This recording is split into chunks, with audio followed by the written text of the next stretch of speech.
ഞങ്ങളുടെ ഒരു സൗഹൃദം, ഏറ്റവും വലിയ കൂട്ടുകാരനാണല്ലോ, സുഹൃത്താണല്ലോ പരിശുദ്ധാത്മാവ്. പരിശുദ്ധാത്മാവേ, പരിശുദ്ധാത്മാവേ പ്രാർത്ഥിക്കുന്നു.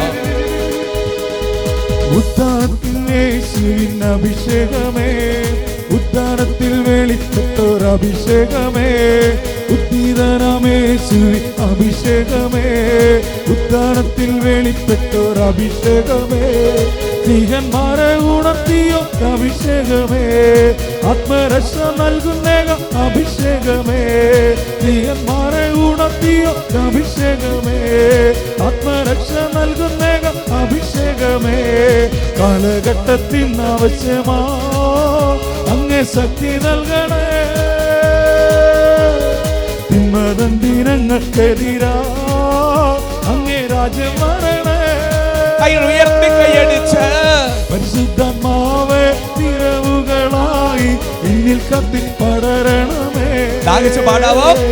പരിശുദ്ധമാവേ മിന്നലൊളിയായി എന്നിൽ വന്ന് പതിക്കണമേ, ഉയർത്തി പരിശുദ്ധാത്മാവേ, പരിശുദ്ധമാവേ നിറവുകളായി എന്നിൽ കത്തി പടരണമേ, പരിശുദ്ധമാവേ മിന്നലൊളിയായി എന്നിൽ വന്ന് പതിക്കണമേ, ശൗലിനെ പൗലോസാക്കി മിന്നൽ എന്ന പോലെ പരിശുദ്ധമാവേ നിറവുകളായി എന്നിൽ കത്തി പടരണമേ, പരിശുദ്ധമാവേ മിന്നലൊളിയായി എന്നിൽ വന്ന് പതിക്കണം, പരിശുദ്ധാത്മാവേ, പരിശുദ്ധാത്മാവേ, ഹല ഹല ഹല ഹല ഹല ഹല ഹല ഹല ഹല ഹല ഹല ഹല ഹല ഹല ഹല പരിശുദ്ധാത്മാവേ, ആരാധന ആരാധന, ഹല ഹല ഹല ഹല ഹല ഹല ഹല ഹല ഹല ഹല ഹല ഹല ഹല പരിശുദ്ധാത്മാവേ, ആരാധന, പരിശുദ്ധാത്മാവേ, പരിശുദ്ധാത്മാവേ, ഞങ്ങളെങ്ങനെ ആശ്രയിക്കുന്നു, ഞങ്ങളെങ്ങനെ ശരണപ്പെടുന്നു, ഞങ്ങളെ ബലപ്പെടുത്തുന്നു, ഞങ്ങളെ അഭിഷേകം ചെയ്യുന്നു.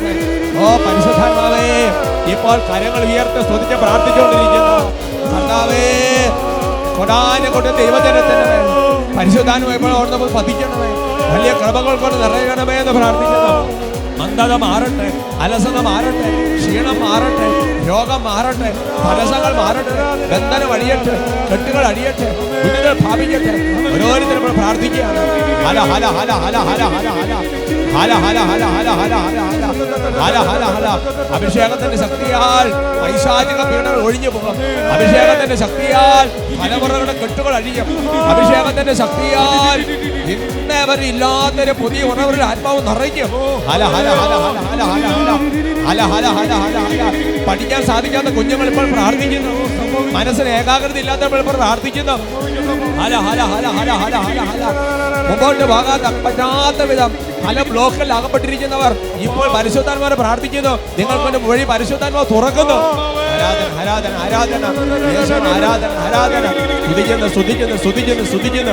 ഹല ഹല ഹല ഹല ഹല ഹല ഹല ഹല ഹല യേശു ആരാധന ആരാധന സ്വയ ആരാധന സ്വയ ആരാധന സ്വയ ആരാധന സ്വയ ആരാധന സ്വയ ആരാധന.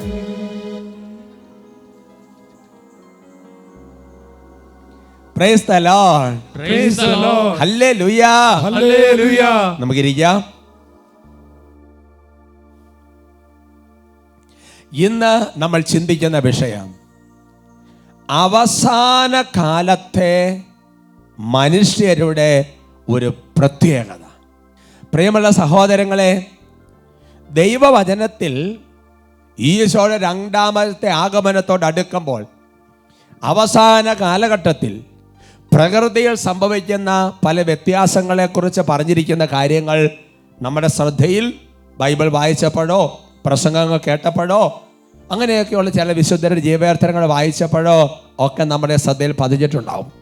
പകർച്ചവ്യാധികളുണ്ടാകാം, ഭൂകമ്പങ്ങൾ വരാം, അങ്ങനെയൊക്കെയുള്ള പല തരത്തിലുള്ള ക്ഷാമം വരാം, യുദ്ധങ്ങളുണ്ടാകാം. അങ്ങനത്തെ കാര്യങ്ങൾ ഒരുവിധം നമ്മുടെ മനസ്സിലുണ്ട്. എന്നാൽ എൻ്റെ പ്രിയപ്പെട്ട സഹോദരങ്ങളെ, അവസാന കാലഘട്ടത്തിൽ ഉണ്ടാകുന്ന ഈ പ്രകൃതിയിൽ സംഭവിക്കുന്ന വ്യത്യാസങ്ങൾ കൂടാതെ അവസാന കാലഘട്ടത്തിൽ യുഗാന്ത്യത്തിലേക്ക് ഈ ലോകം കർത്താവ് രണ്ടാമത്തെ ആഗമനത്തിന് ഒരുങ്ങുമ്പോൾ അവസാന കാലഘട്ടത്തെ മനുഷ്യരിൽ ഉണ്ടാകാൻ സാധ്യതയുള്ള ചില സ്വഭാവ സുവിശേഷതകളെ കുറിച്ച് ദൈവത്തിൻ്റെ വചനം വെളിപ്പെടുത്തുന്നുണ്ട്. പല സ്ഥലങ്ങളിൽ അതിൻ്റെ സൂചനകളുണ്ട്. ഒരു വചനം നിങ്ങളുടെ ശ്രദ്ധയിൽപ്പെടുത്താം. തിമോത്തിയോസിന് എഴുതിയ 2-ാമത്തെ ലേഖനത്തിൽ 3-ാമത്തെ അധ്യായത്തിൽ 2-ാം തിരുവചനം, 2 തിമോത്തി ചാപ്റ്റർ 3 വേഴ്സ് 2. അപ്പോൾ സ്വാർത്ഥ സ്നേഹികളും ധനമോഹികളും അഹങ്കാരികളും ഗർവിഷ്ഠരും ദൈവദോഷകരും മാതാപിതാക്കന്മാരെ അനുസരിക്കാത്തവരും കൃതജ്ഞരും വിശുദ്ധിയില്ലാത്തവരുമായ മനുഷ്യരുണ്ടാവും. അവർക്ക് പറയാം ഹല്ലേലൂയ. പൗലോസ് വെളിപ്പെടുത്തുകയാണ്, ഈ യുഗാന്ത്യത്തോട് അടുക്കുമ്പോൾ അവസാന കാലഘട്ടത്തിൽ ദൈവത്തിൻ്റെ ആത്മാവിൻ്റെ പ്രവർത്തനങ്ങൾ വളരെ ശക്തമായി നടന്നുകൊണ്ടിരിക്കുമ്പോൾ ദൈവൈക്യത്തിലും കൃപയിലും അനേക ആത്മാക്കൾ ഈശോ 2-ാം വരവിന് തന്നത്തെ ലോകത്തെ ഒരുക്കിക്കൊണ്ടിരിക്കുമ്പോൾ വേറെ ഒരു ഗണം മനുഷ്യർക്കുടെ സ്വഭാവത്തിൻ്റെ പ്രത്യേകത എങ്ങനെയായിട്ട് തീരും? അതിലെല്ലാം ഇപ്പോൾ വ്യാഖ്യാനിക്കാൻ ഉദ്ദേശിക്കുന്നില്ല. ഒരെണ്ണം മാത്രം നിങ്ങളെ സ്ക്രീനിൽ നോക്കിക്കോ. അവിടെ പറഞ്ഞിരിക്കുകയാണ് കൃതജ്ഞർ. വിശുദ്ധി ഇല്ലാത്തവരും മനുഷ്യന് തൊട്ട് മുകളിൽ കൃതജ്ഞർ. അങ്ങനത്തെ മനുഷ്യരുണ്ടാവും. അവർക്ക് പറയാം ഹല്ലേലൂയ. എന്താണ് എൻ്റെ പ്രിയപ്പെട്ട സഹോദരൻ? കൃതജ്ഞർ എന്ന് പറഞ്ഞാൽ അതിൻ്റെ അർത്ഥം എന്താ? നന്ദിയില്ലാത്ത മനുഷ്യർ, നന്ദി പറയാത്ത മനുഷ്യർ, നന്ദിയില്ലാത്ത അവസ്ഥയാണ് കൃതജ്ഞത എന്ന് ദൈവത്തിന്റെ വചനം വെളിപ്പെടുത്തുകയാണ്. അവർക്ക് പറയാം ഹല്ലേലൂയ. Price the Lord. അങ്ങനെ എൻ്റെ പ്രിയപ്പെട്ട സഹോദരങ്ങളെ, ദൈവത്തോട് നന്ദി പറയാത്ത, മനുഷ്യരോട് നന്ദി കാണിക്കാത്ത ഒരു ഗണം മനുഷ്യർ ഇങ്ങനെ രൂപപ്പെട്ട് വന്നുകൊണ്ടിരിക്കും. അപ്പോൾ നമ്മൾ ദൈവവചനത്തിൻ്റെ വെളിച്ചത്തിൽ ഈ പറഞ്ഞ സ്വഭാവ സവിശേഷതകളിൽ ഏതെങ്കിലും ഉണ്ടോ എന്നും, ഈ കൃതജ്ഞത എന്നൊരു സ്വഭാവം, നന്ദിയില്ലാത്ത അവസ്ഥ, നന്ദി പറയുന്ന കുറഞ്ഞു പോകുന്നൊരു ജീവിത സാഹചര്യം അങ്ങനെ നമ്മുടെ ജീവിതത്തിൽ വരുന്നുണ്ടോ എന്ന് ദൈവവചനത്തിൻ്റെ വെളിച്ചത്തിൽ നമ്മൾ പരിശോധിക്കണം. അങ്ങനെ നന്ദിയില്ലാത്ത ഒരവസ്ഥ, നന്ദി പറഞ്ഞത് കുറഞ്ഞു വരുന്നൊരവസ്ഥയുണ്ടെങ്കിൽ നമ്മുടെ ജീവിതത്തിൽ ഭയാനകമായ പ്രതിസന്ധികൾ വരും. അതിനെക്കുറിച്ചുള്ള വെളിപ്പെടുത്തൽ നമുക്ക് കിട്ടുന്നത് ജ്ഞാനത്തിൻ്റെ പുസ്തകത്തിൽ 16-ാമത്തെ അധ്യായത്തിൽ 29-ാം തിരുവചനത്തിലാണ്. Book of wisdom chapter 16 verse 29.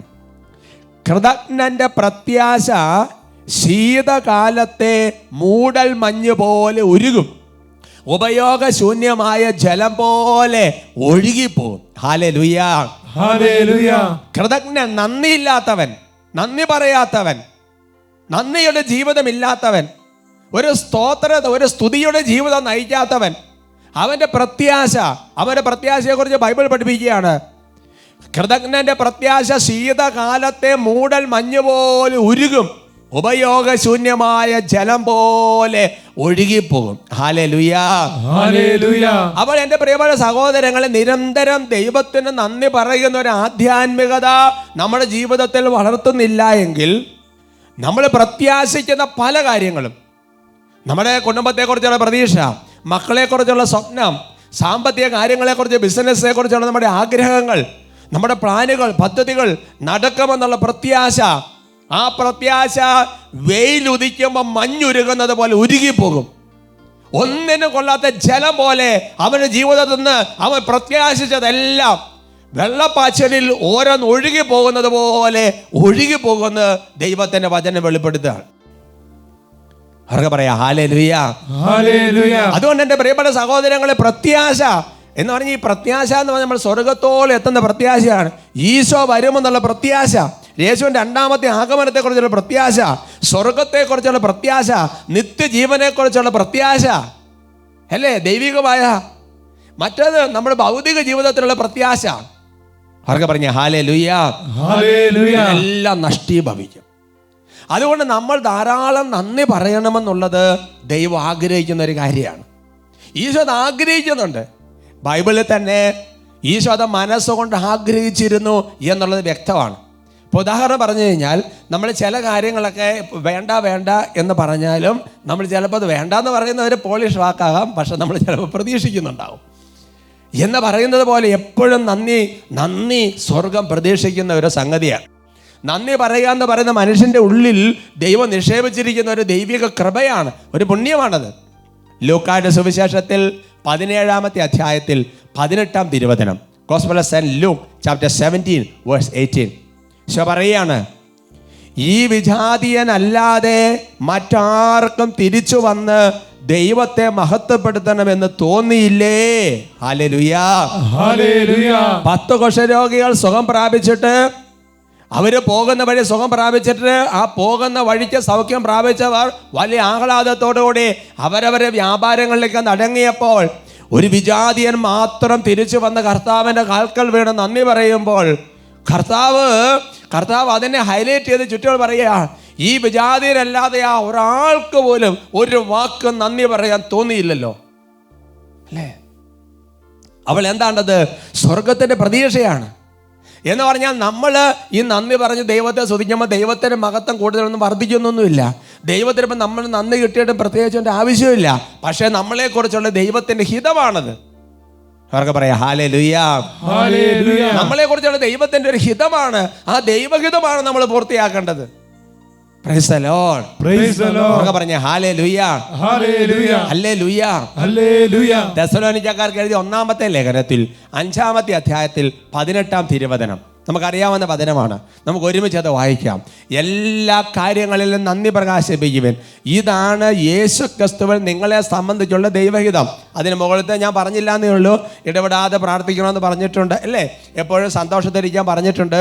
എന്നിട്ട് പറയുകയാണ് എല്ലാ കാര്യമെന്ന് പറഞ്ഞു കഴിഞ്ഞാൽ അവിടെ നല്ല കാര്യം മോശം കാര്യം എന്നുള്ള വേർതിരിവില്ല.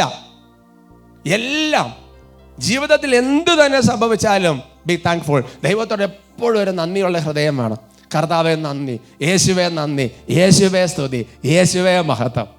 അവർക്ക് പറഞ്ഞ ഹല്ലേലൂയ, ഹല്ലേലൂയ. ഞാൻ ഓർക്കാണ് പണ്ട് നായിക്കമ്പലം വലിച്ചൻ്റെ ധ്യാന ശുശ്രൂഷകളിലൊക്കെ പണ്ട് ഞാൻ ചെറുതായിരുന്ന സമയത്തൊക്കെ പിന്നെ സംബന്ധിക്കുമ്പോഴും അച്ഛൻ്റെ അടുത്തൊക്കെ സംസാരിക്കുമ്പോൾ ഞാൻ ഓർക്കാണ് അച്ഛൻ എപ്പോഴും ഇങ്ങനെ യേശുവേ നന്ദി, യേശുവേ സ്തുതി, ഈശോയെ നന്ദി, ഈശോയെ സ്തുതി, ഇങ്ങനെ ഇടതടവില്ലാതെ പറഞ്ഞുകൊണ്ടിരിക്കുന്നത് അന്ന് ഞാനിങ്ങനെ എന്നെ ഭയങ്കരമായിട്ട് സ്വാധീനിച്ചിരിക്കുന്നൊരു സംഗതിയാണ്. ഞാനൊരു ഉദാഹരണം പറഞ്ഞതാണ്. അവർക്ക് പറയാം ഹല്ലേലൂയ, ഹല്ലേലൂയ. അതുകൊണ്ട് എല്ലാ കാര്യങ്ങളും നമ്മൾ നന്ദി പറയണം. എൻ്റെ പറയും ഇത് ദൈവഹിതമാണ്, നമ്മളെക്കുറിച്ച് ദൈവഹിതമാണ്. അത് മാത്രമല്ല, ഇത് ദൈവഹിതം മാത്രമല്ല, നമ്മുടെ ഒരു കടപ്പാടാണത്. നമ്മുടെ ഒരു കടപ്പാടാണ് അങ്ങനെ പറയാന്ന് പറയുന്നത്. പറഞ്ഞ ഹല്ലേലൂയ, ഹല്ലേലൂയ. കടപ്പാടെന്ന് പറഞ്ഞാൽ എന്താ? കടപ്പാടെന്ന് പറഞ്ഞാൽ ചിലപ്പോൾ നമ്മുടെ കാരണന്മാർ പറയും, മോനെ പിന്നെ നമ്മുടെ കാലം കഴിഞ്ഞാലും ഇന്നയാളുടെ കാര്യം നോക്കണം, കാരണം അദ്ദേഹം നമ്മൾ അതുപോലെ സഹായിച്ചിട്ടുണ്ട്, നമുക്കൊരു കടപ്പാടുള്ള ഒരാളാണ്, ഞാൻ മരിച്ചാൽ നീ അത് മറക്കരുത്, നമുക്ക് ആ ഒരു കടപ്പാട് എപ്പോഴും നമ്മൾ കീപ്പ് ചെയ്യണം എന്നൊക്കെ ചിലപ്പോൾ പറയും. പറഞ്ഞേൽപ്പിക്കും. ചിലപ്പോൾ ഒരു സ്ഥാനം ഒഴിഞ്ഞു കഴിയുമ്പോൾ പറയും ഇന്ന ആൾക്കാർ നമ്മൾ അതുപോലെ ഹെൽപ്പ് ചെയ്തിട്ടുള്ളതാണ്, അപ്പം നമുക്കൊരു കടപ്പാടുള്ളതാണ്, ഒന്ന് മനസ്സിൽ വെച്ചേക്കണം എന്ന് പറയുന്ന പോലെ നമ്മുടെ ഒരു കടപ്പാടാണിത്. തെസ്സലോനിക്കക്കാർക്ക് എഴുതിയ 2-ാമത്തെ ലേഖനത്തിൽ 2-ാമത്തെ അധ്യായത്തിൽ 13-ാം തിരുവചനം. 2 Thessalonians chapter 2 verse 13. എന്നാൽ കർത്താവിൻ്റെ വാത്സല്യ ഭാജനങ്ങളായ സഹോദരരെ, ആത്മാവ് മുഖേനയുള്ള വിശുദ്ധീകരണത്താലും സത്യത്തിലുള്ള വിശ്വാസത്താലും രക്ഷയ്ക്കുള്ള ആദ്യ ഫലമായി നിങ്ങളെ ദൈവം തിരഞ്ഞെടുത്തിരിക്കുന്നു. ആകയാൽ നിങ്ങൾക്ക് വേണ്ടി എപ്പോഴും ദൈവത്തിന് കൃതജ്ഞത അർപ്പിക്കാൻ ഞങ്ങൾ കടപ്പെട്ടിരിക്കുന്നു. Hallelujah, hallelujah. ഇപ്പോ ദൈവം നമുക്ക് ഒരു ജീവിത പങ്കാളിയെ തന്നു, ദൈവം നമുക്ക് മക്കളെ തന്നു. ആ മക്കളെ കർത്താവ് വിശുദ്ധിയിലും കൃപയിലും വളർത്തിക്കൊണ്ടിരിക്കുന്നു. ജീവിത പങ്കാളി നന്നായിട്ട് പ്രാർത്ഥിക്കുന്ന ഒരാളാണ് അല്ലേ? ഇതിനെല്ലാം ഓർത്ത് നന്ദി പറയാൻ കർത്താവിനെ മഹത്വപ്പെട്ട് നമ്മൾ കടപ്പെട്ടിരിക്കുന്നു. പറഞ്ഞ ഹല്ലേലൂയ, ഹല്ലേലൂയ. സുവിശേഷ വേല ചെയ്യുന്നവർ സുവിശേഷ വേലയിൽ അനേകരും മാനസാന്തരപ്പെടുന്നു, നന്ദി പറയാൻ കടപ്പെട്ടിരിക്കുന്നു. കണ്ടോ, എല്ലാത്തരം നന്ദി പറയാൻ കടപ്പെട്ടിരിക്കുന്നു. ദൈവത്തിൻ്റെ സന്നദ്ധിയിൽ നമുക്കുള്ളൊരു കടപ്പാട് എന്ന് പറയുന്നത് നന്ദി പറയുക എന്നുള്ളതാണ്. വിശുദ്ധ കുർബാനയിൽ സീറോ മലബാർ ക്രമത്തിൽ, എല്ലാ കുർബാന ക്രമത്തിലും അതുണ്ട്. എനിക്ക് സീറോ മലബാർ സഭ കുർബാന ക്രമം കൂടുതൽ പരിചയമുള്ളതായതുകൊണ്ട് അത് പറയുന്നതാണ്. അവിടെ പറഞ്ഞിരിക്കുന്നത് ഇങ്ങനെയാണ് അല്ലേ? എല്ലാ അനുഗ്രഹങ്ങൾക്കുമായി എല്ലാ കാര്യങ്ങൾക്കുമായി നന്ദി പറയുക, ഞങ്ങൾ കടപ്പെട്ടവരാകുന്നു. വിശുദ്ധ കുർബാനയെ പ്രാർത്ഥിക്കുകയാണ്, ബലിയായി അല്ലേ, കൃതജ്ഞത ബലിയായി അർപ്പിക്കുകയാണ്. പഴയ നിയമത്തിൽ എൻ്റെ പ്രിയപ്പെട്ട സഹോദരങ്ങളെ പുരോഹിതരെയൊക്കെ തിരഞ്ഞെടുത്ത് നിയോഗിക്കുമ്പോൾ നന്ദി പറയാൻ വേണ്ടി മാത്രം അങ്ങനെ നിയോഗിക്കുകയാണ്. ദിനവൃത്താന്തത്തിൻ്റെ പുസ്തകം നമ്മൾ കാണുന്നുണ്ട്. 1 Chronicles chapter 16 verse 4. കർത്താവിൻ്റെ പേടകത്തിൽ ശുശ്രൂഷ ചെയ്യാനും കർത്താവിനെ വിളിച്ചപേക്ഷിക്കാനും അവിടത്തേക്ക് കൃതജ്ഞതയും സ്തുതിയും അർപ്പിക്കാനുമായി ദാവീദ് ലേവ്യരിൽ ചിലരെ നിയോഗിച്ചു. ഇപ്പൊ ഒരു പുരോഹിതനെ നിയോഗിക്കുവാണ്, ശുശ്രൂഷ ചെയ്യണം, പിന്നെയോ കർത്താവിനെ വിളിച്ചപേക്ഷിച്ച് ജനത്തിന് വേണ്ടി പ്രാർത്ഥിക്കണം. പോരാ, അവിടത്തേക്ക് എപ്പോഴും കൃതജ്ഞത, സ്തുതി, അല്ലേ, ഇതെല്ലാം നന്ദി പറയുക. അത് പുരോഹിതൻ്റെ ഒരു കടമയാണ്. ബലിയർപ്പണത്തിലൂടെ അത് സംഭവിക്കുകയാണ്. അതുകൊണ്ട് എൻ്റെ പ്രിയപ്പെട്ട സഹോദരങ്ങൾ, ഞാൻ പറഞ്ഞു വരുന്നത്, അവസാന കാലഘട്ടത്തിലെ മനുഷ്യരുടെ സ്വഭാവം നമ്മുടെ ജീവിതത്തിൽ കണ്ടു തുടങ്ങരുത്. പ്രാർത്ഥനയിൽ എപ്പോഴും ഇത് കൂടുതൽ വരണം. നമ്മുടെ പ്രാർത്ഥനയിൽ നന്ദിയുടെ അളവ് കുറയരുത്, നന്ദി ധാരാളം പറഞ്ഞുകൊണ്ടിരിക്കണം. കൊലോസ്സസ് ലേഖനത്തിൽ 4-ാമത്തെ അധ്യായത്തിൽ 2-ാം തിരുവചനം, കൃതജ്ഞതാ നിർഭരരായി ഉണർന്നിരുന്ന് നിരന്തരം പ്രാർത്ഥിക്കുവൻ, അതിനെ പഠിപ്പിക്കുകയാണ്. വലിയ കൃതജ്ഞതയോടെ ഉണർവോടെ നിരന്തരം പ്രാർത്ഥിക്കുവാൻ. ആ പ്രാർത്ഥിക്കുമ്പോൾ അതിനകത്ത് കൂടുതൽ വരേണ്ടത് നന്ദി പറയണം. യാചനകൾ നല്ലതാണ്, അപേക്ഷകൾ നല്ലതാണ്, എല്ലാം നല്ലതാണ്, പക്ഷെ നന്ദി കൂടുതൽ വരണം. പറഞ്ഞു ഹല്ലേലൂയ, പ്രൈസ് ദി ലോർഡ്, എല്ലാത്തിനും നന്ദി പറയും. എഫേസ്യർ 5:20, എപ്പോഴും എല്ലാറ്റിനും വേണ്ടി നമ്മുടെ കർത്താവായ യേശുക്രിസ്തുവിന്റെ നാമത്തിൽ പിതാവായ ദൈവത്തിന് കൃതജ്ഞത അർപ്പിക്കുക. എല്ലാ കാര്യത്തിനും കേട്ടോ, ഈ വാക്ക് എല്ലാറ്റിനും എന്നുള്ള വാക്ക് ആവർത്തിച്ച് വരിക. എപ്പോഴും എല്ലാറ്റിനും. അല്ല, അത് പറയുമ്പോൾ തന്നെ വലിയ സന്തോഷമാണ്. കർത്താവേ നന്ദി നന്ദി, ഇത് പറയാനല്ലാതെ ലൈഫിൽ നേരം ഉണ്ടാകരുത്. പറഞ്ഞു ഹല്ലേലൂയ.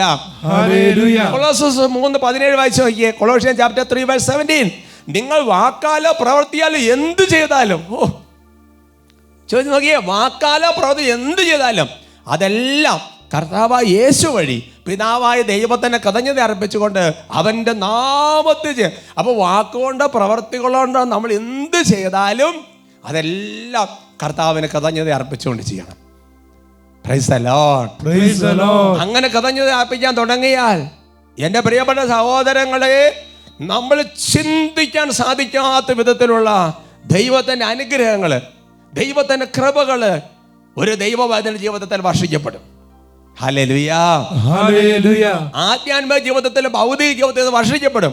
വിശുദ്ധ ഫൗസ്തീന ഡയറിയിൽ 1701 ഖണ്ഡിക, എൻ്റെ ഏറ്റവും ചെറിയ കൃപകളെ പ്രതി നന്ദിയുള്ളവളായിരിക്കുക, എന്തെന്നാൽ പുതിയ കൃപകൾ നൽകാൻ നിന്റെ കൃതജ്ഞത എന്നെ നിർബന്ധിക്കുന്നു. കമ്പൽ.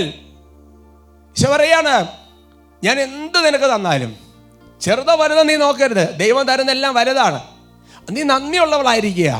അപ്പോൾ എന്താണെന്നറിയാം, നീ നന്ദി പറയുന്തോറും പുതിയത് തരാൻ ഞാൻ നിർബന്ധിതനായി തീരും. പിന്നെ തരാതിരിക്കാൻ പറ്റിയല്ല. അവർക്ക് പറഞ്ഞ ഹല്ലേലൂയ. അതുകൊണ്ട് തന്നെ എൻ്റെ പ്രിയപ്പെട്ട സഹോദരങ്ങളെ, ബൈബിളിൽ അതിമനോഹരമായ പ്രാർത്ഥന രീതിയുണ്ട്. ആ രീതി നിങ്ങൾക്ക് പലരും ഉപയോഗിക്കുന്നതാണ്. അത് കൂടുതൽ ശക്തിപ്പെടുത്താൻ വേണ്ടിയിട്ടാണ് പറയുന്നത്. ഒരു കാര്യം സംഭവിക്കുന്നതിന് മുൻപ് തന്നെ സംഭവിച്ചു കഴിഞ്ഞതിനെ ഓർത്ത് വിശ്വാസത്തിൽ കണ്ട് കർത്താവിന് നന്ദി പറയണം. ഹല്ലേലൂയ. യോഹന്നാന്റെ സുവിശേഷത്തിൽ 11-ാമത്തെ അധ്യായത്തിന് 41-ാം തിരുവചനം, അവർ കല്ലെടുത്ത് മാറ്റി. യേശു കണ്ണുയർത്തി പറഞ്ഞു, പിതാവേ, അങ്ങന്റെ പ്രാർത്ഥന ശ്രവിച്ചതിനാൽ ഞാൻ അങ്ങേക്ക് നന്ദി പറയുന്നു. ഹല്ലേലൂയ. ലാസറിനെ ഉയർപ്പിക്കുന്ന രംഗമാണ്. ലാസറിനെ ഉയർപ്പിച്ചിട്ടില്ല, ഉയർപ്പിക്കുന്നതിന് മുൻപ് തന്നെ ലാസറിനെ ഉയർപ്പിച്ചതിനെ ഓർത്ത് കർത്താവ് നന്ദി പറയുകയാണ്. അല്ലേ, ഈശോ നന്ദി പറയുകയാണ്. നമുക്ക് പെട്ടെന്ന് തോന്നും, അതെന്താ സംഭവിച്ചു കഴിഞ്ഞിട്ടല്ലേ പറയണ്ടേ? അല്ല, സംഭവിക്കുന്നതിന് മുമ്പേ സംഭവിച്ചതോർത്ത് നന്ദി പറയുക. ഞാൻ ഓർക്കാണ്, ബഹുമാനപ്പെട്ട സാംസൺ മണ്ണൂരച്ചൻ PDM അച്ഛൻ ശുശ്രൂഷ ചെയ്യുമ്പോൾ ഒരു വ്യക്തിയുടെ സാക്ഷ്യം പറഞ്ഞ് ഓർക്കാണ്. അതിവിടെ കറക്റ്റാണ്, നിങ്ങൾ ശ്രദ്ധിക്കാം. എൻ്റെ പേര് ജിജോ പെരേപ്പാടൻ. ഞാൻ തൃശ്ശൂർ ഡിസ്ട്രിക്റ്റിൽ നിന്നാണ് വരുന്നത്. കൊരട്ടി ഫൊറോന തിരുമുടിക്കുന്ന ഇടവക. അപ്പോൾ ഞാൻ കുറേ കൊല്ലങ്ങൾ വിദേശത്തായിരുന്നു. അത് കഴിഞ്ഞ് ഇവിടെ വന്ന് ഒരു ബിസിനസ് ഇവിടെ തുടങ്ങി. മൂന്നാർ ഒരു ടോപ്പ് സ്റ്റേഷൻ എന്ന സ്ഥലത്ത് ഒരു റിസോർട്ടൊക്കെ പണിയാൻ തീരുമാനിച്ചു. 5 കൊല്ലം കൊണ്ട് അത് പണി തീർത്തു. അത് കഴിഞ്ഞ് എൻ്റെ പരിപാടികൾ മാറി, ഞാൻ തിരിച്ച് വിദേശത്തേക്ക് പോകാനായിട്ട് കാത്തിരുന്നു. അപ്പോൾ ഇതൊരു കോംപ്ലിക്കേറ്റഡ് സ്ഥലത്താണ് ഇത് പണിതിരിക്കുന്നത്. ഭയങ്കര കുത്തനെ ഇറക്കമുള്ളൊരു സ്ഥലമൊക്കെയാണ്. അപ്പോൾ അത് വിൽക്കാനായിട്ട് 3 വർഷം കുറേ ട്രൈ ചെയ്തു. കണ്ടമാനം ബുദ്ധിമുട്ടുകളൊക്കെ ഉണ്ടായി, എന്നിട്ട് അത് വിൽക്കാൻ പറ്റിയില്ല. അങ്ങനെ ഒരു ഇടയ്ക്ക് ഇവിടെ ഒരു ഫ്രൈഡേ കൺവെൻഷൻ ഇവിടെ വന്നു. ഞാനൊരു ബ്രദറുമായിട്ട് കൗൺസിലിങ്ങിൻ്റെ സമയത്ത് ബ്രദർ എൻ്റെ അടുത്ത് പറഞ്ഞു, ജിജോ, അത് ആ റിസോർട്ട് വിറ്റ് പോയതായിട്ട് കരുതുക, എന്നിട്ട് ദൈവത്തിന് നന്ദി പറയാം. അപ്പോൾ ഞാൻ ആദ്യം അത് കേട്ടപ്പോൾ എനിക്ക് മനസ്സിലായില്ല, അതെന്തെങ്കിലും ഇങ്ങനെ പറയണത്, അത് വിറ്റിട്ടില്ലല്ലോ, അത് ഇത്രയും നാളായിട്ട് വിൽക്കാണ്ട്. പിന്നെ അത് ഞാൻ ആലോചിച്ചപ്പോൾ എനിക്ക് മനസ്സിലായി, അത് ദൈവത്തിനൊരു പദ്ധതി ഉണ്ടെന്നും ആ വിശ്വാസത്തിൽ അതിൽ നമ്മളത് ദൃഢമായിട്ട് വിശ്വസിച്ച് നന്ദി പറയാൻ തുടങ്ങി ഞാൻ. അങ്ങനെ ചുരുക്കം എന്ന് പറയുന്നത് ഒരു അത്ഭുതം തന്നെ നടന്നു. അത്രയും കോംപ്ലിക്കേറ്റഡ് ആയിട്ടുള്ള സ്ഥലത്ത് തമിഴ്നാട് ബോർഡറിൻ്റെ സൈഡിൽ ഒരു മാലാകെ ഇറങ്ങി വന്ന് സ്ഥലം വാങ്ങുന്ന പോലെ ഒരാൾ വന്ന് അത് വാങ്ങിച്ചു. 3 മാസത്തിനുള്ളിൽ അതിൻ്റെ വിൽപ്പന നടന്നു. ഓക്കെ, ഇതാണ് അത്ഭുതം. അപ്പോൾ ഈശോയ്ക്ക് നന്ദി പറഞ്ഞു, എൻ്റെ ഈ സ്ഥലം വിറ്റതിന് കർത്താവേ ഞാൻ നന്ദി പറയുന്നു. അപ്പോൾ ഒരു ബ്രദറിനെ കിട്ടിയ ഒരു ഇൻസൈറ്റാണ്, ജിജോ ഇത് എങ്ങനെ പ്രാർത്ഥിക്കും, ഈ സ്ഥലം എല്ലാം വിറ്റ് അതിൻ്റെ എല്ലാ കാര്യങ്ങളും ക്രമീകരിച്ച് ഇവിടുന്ന് പോയി എന്ന് പറഞ്ഞ് നന്ദി പറഞ്ഞ് ഈശോയ്ക്ക് പറഞ്ഞു പോകാൻ പറഞ്ഞു. അപ്പോൾ ആദ്യം അതൊരു സംശയം തോന്നിയെങ്കിലും പിന്നെ അതങ്ങനെ പ്രാർത്ഥിച്ചു. ചുരുങ്ങിയത് അല്ലേ 3 പ്രാർത്ഥിച്ച് തുടങ്ങിയിട്ട് അങ്ങനെ നന്ദി പറഞ്ഞ് പ്രാർത്ഥിച്ചിട്ട് ഒട്ടം തന്നെ വിറ്റു അല്ലേ? അതെ, 3 മാസത്തിനുള്ളിൽ അത് വിറ്റു. അങ്ങനെ പ്രാർത്ഥിക്കാൻ തുടങ്ങി. 3 മാസത്തിനുള്ളിൽ അത്രയും കോംപ്ലിക്കേറ്റഡ് ആയുള്ള സ്ഥലം ദൈവദൂതനെ പോലെ ഒരാളെ കൊണ്ടുവന്ന് കർത്താവ് ആ സ്ഥലം എടുപ്പിച്ചു. Praise the Lord. Praise the Lord. പ്രിയപ്പെട്ട സഹോദരങ്ങളെ നോക്കിക്കേ, വചനത്തിൽ പറയുന്ന കാര്യം ജീവിതത്തിൽ സാക്ഷ്യമായിട്ട് പ്രഖ്യാപിക്കുകയാണ്, അതങ്ങ് ഉറപ്പിക്കുകയാണത്. അപ്പം അതുകൊണ്ട് എല്ലാത്തിനും നന്ദി പറയണം. പിന്നെ വാക്കാൽ എന്ത് ചെയ്ത് അത് മാത്രമല്ല, സംഭവിച്ച് കഴിഞ്ഞതിനെ ഓർത്ത് സംഭവിക്കാൻ പോകുന്ന കാര്യത്തിന് നന്ദി പറയാം. ഇനി നന്ദി പറഞ്ഞില്ലെങ്കിലോ അതാണ് പ്രശ്നം. അതാണ് കൃതജ്ഞനായ മനുഷ്യൻ. അവസാന കാലത്തെക്കുറിച്ച് പറഞ്ഞില്ലേ, റോമ 1:21. അവർ ദൈവത്തെ അറിഞ്ഞിരുന്നെങ്കിലും അവിടുത്തെ ദൈവമായി മഹത്വപ്പെടുത്തി അവിടുത്തെ നന്ദി പ്രകാശിപ്പിക്കുകയോ ചെയ്തില്ല. മറിച്ച് അവരുടെ യുക്തി വിചാരങ്ങൾ നിഷ്ഫലമായി തീരുകയും വിവേകരഹിതമായ ഹൃദയം അന്ധകാരത്തിൽ ആണ്ടുപോവുകയും ചെയ്തു. അപ്പം നന്ദി പറയാതിരുന്നാൽ സംഭവിക്കുന്ന അന്ധകാരത്തിൽ ആണ്ടുപോവുക, പാപത്തിൽ ആണ്ടുപോവുക. അന്ധകാരത്തിൻ്റെ പ്രവൃത്തി എന്ന് പറയുന്ന മദ്യപാനം, സുഖലോലുപത, ജീവിതവ്യഗ്രത എന്നൊക്കെ പറയുന്ന അന്ധകാരത്തിൻ്റെ പ്രവർത്തികളിലേക്ക് ഒരു വ്യക്തി ആണ്ടുപോകും, ജഡിക പാപത്തിലേക്ക് ആണ്ടുപോകാം. ദൈവത്തിൻ്റെ നന്ദിയും മഹത്വവും പറഞ്ഞില്ലെങ്കിൽ ഇത് നമ്മുടെ കടമയാണ്, ഇത് നമ്മുടെ ദൗത്യമാണ്. Price the Lord. Praise the Lord. അതുകൊണ്ട് തോബിത്തിന്റെ പുസ്തകത്തിൽ വലിയ ദൈവത്തിന്റെ അനുഗ്രഹങ്ങൾ സംഭവിച്ചു കഴിഞ്ഞപ്പോൾ മാലാഖ ഓർമ്മിപ്പിക്കുക, വേഗം പോയി മര്യാദയ്ക്ക് നന്ദി പറയുവച്ചേ എന്ന് പറഞ്ഞിട്ട് തോബിത്ത് അവിടുത്തെ ഉപയാസ് അതെല്ലാം ഓർമ്മിക്കുകയാണ്. തോബിത്തിന്റെ പുസ്തകം 12:6 ദൂതൻ 2 പേരെ രഹസ്യമായി വിളിച്ചു പറഞ്ഞു, ദൈവത്തെ സ്തുതിക്കുക, അവിടത്തേക്ക് നന്ദി പറയുകയും ചെയ്യുവേൻ. അവിടുന്ന് നിങ്ങൾക്ക് ചെയ്ത നന്മയെ പ്രതി സകല ജീവികളുടെ മുൻപിൽ അവിടുത്തെ മഹത്വപ്പെടുത്തുകയും അവിടുത്തേക്ക് കൃതജ്ഞത അർപ്പിക്കുകയും ചെയ്യുവേൻ. ദൈവത്തിന്റെ പ്രവർത്തികൾ പ്രഘോഷിച്ച് അവിടുത്തെ പുകഴ്ത്തുകയും അവിടുത്തെ നാമത്തിന് മഹത്വം നൽകുകയും ചെയ്യുന്ന ഉചിതമത്രേ. അവിടുത്തേക്ക് നന്ദി പറയാൻ അമാന്തമരുത്, സാക്ഷ്യം പറയാൻ അമാന്തമരുത്. പബ്ലിക്കായിട്ട് രഹസ്യമായിട്ടും പരസ്യമായിട്ടും നന്ദി പറയാൻ ലജ്ജ കാണിക്കരുത്. അതുകൊണ്ട് എൻ്റെ പ്രിയപ്പെട്ട സഹോദരങ്ങളെ, അവസാന കാലഘട്ടത്തിലുള്ള നല്ല മനുഷ്യരുടെ സ്വഭാവമാണ് ഒരുപാട് നന്ദി പറയുന്നവരായിട്ട് മാറും. ആ ഒരു കൃപയിലേക്ക് ഈശോ നമ്മളെ വിളിക്കുന്നു. കർത്താവ് അനുഗ്രഹിക്കട്ടെ.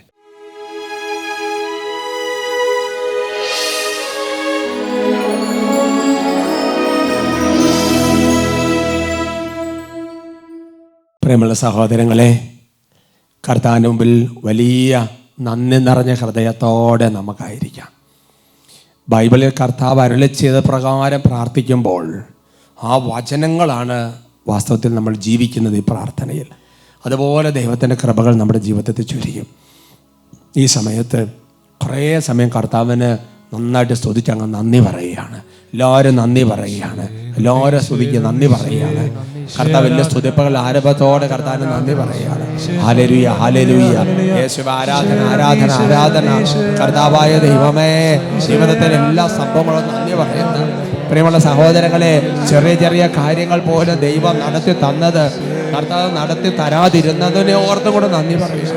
എല്ലാത്തിനും നന്ദി പറഞ്ഞ് സ്തുതിക്കുകയാണ്. കാര്യങ്ങൾ നന്നായി ഉയരട്ടെ, സ്വരം നന്നായി ഉയരട്ടെ, ഹൃദയം നന്നായി തുറന്ന് സ്തുതിക്കട്ടെ. Hallelujah, hallelujah, hallelujah. വിശുദ്ധ പൗലോസിന്റെ ഡയറിയിൽ വെളിപ്പെടുത്തിയ കാര്യം ഞങ്ങൾ വിശ്വസിക്കുന്നു. കർത്താവേ, ഓ ദൈവമേ, നന്ദി പറയുമ്പോൾ പുതിയ പുതിയ കൃപകൾ വർഷിക്കപ്പെടും. കർത്താവെ, അത് ബൈബിൾ അധിഷ്ഠിതമാണല്ലോ കർത്താവെ. അതുകൊണ്ട് അങ്ങനെ എഴുതപ്പെട്ടിരിക്കുന്നതുകൊണ്ട് ഞങ്ങൾ പ്രാർത്ഥിക്കാൻ ദാവീദിനെ പോലെ ധൈര്യപ്പെടുകയാണ്. അങ്ങ് വാഗ്ദാന പ്രകാരം പുതിയ കൃപകൾ ഞങ്ങളുടെ മേൽ വർഷിക്കണമേ കർത്താവെ. ജീവിതത്തിൽ ഓരോ സെക്കൻഡിലും നന്ദി പറയാനുള്ള കൃപ വർഷിക്കണമേ കർത്താവെ. സംഭവിക്കുന്നതിന് മുമ്പേ സംഭവിച്ച കാര്യങ്ങൾ കർത്താവെ അതിനെ ഓർത്ത് മുൻകൂട്ടി കണ്ട് നന്ദി പറയാൻ കൃപ നൽകണമേ. ഹല ഹല ഹല ഹല ഹല കർത്താവെ, കൃപകൾ വർഷിക്കണമേ, അനുഗ്രഹം വർഷിക്കണമേ കർത്താവെ. ഈ നന്ദി പറഞ്ഞ് സ്തുതിച്ച് അങ്ങയെ മഹത്വപ്പെടുത്തിക്കൊണ്ടിരിക്കുന്ന ഈ സമയത്ത് തന്നെ കർത്താവേ, സഭാപിതാക്കന്മാർ പറഞ്ഞ കാര്യങ്ങൾ ഓർക്കുകയാണ്. നമ്മൾ ദൈവത്തെ സ്തുതിക്കുമ്പോൾ ദൈവത്തിന്റെ മഹത്വം ഒട്ടും വർദ്ധിക്കുന്നില്ല, മറിച്ച് നമ്മൾ വിശുദ്ധീകരിക്കപ്പെടുകയും കൃപകൾ കൊണ്ട് നിറയപ്പെടുകയും ചെയ്യുന്നു. വിശുദ്ധ അത്തനീഷത് പറഞ്ഞ ആ വാക്ക് ഞാൻ ഇപ്പോൾ ഓർക്കുകയാണ്. കർത്താവേ, കൃപകൾ നിറയ്ക്കണമേ, അനുഗ്രഹം നൽകണമേ, രോഗശാന്തികൾ ഉണ്ടാകട്ടെ, അത്ഭുതങ്ങൾ ഉണ്ടാകട്ടെ, അടയാളങ്ങൾ ഉണ്ടാകട്ടെ, പൈശാചിക ശക്തികൾ വിട്ടുമാറട്ടെ, തടസ്സങ്ങൾ വിട്ടുമാറട്ടെ. നന്ദി പറയുന്ന ഓരോരുത്തരും കർത്താവെ കടാക്ഷിക്കണമേ. കൈകൾ ഉയർത്തി ഉച്ചത്തിൽ വിളിക്കുന്നു.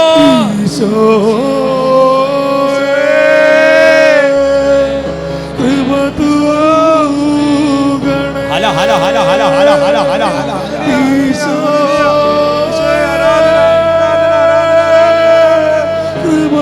ഉച്ചത്തിൽ വിളിക്കുന്ന ഈശോയെ.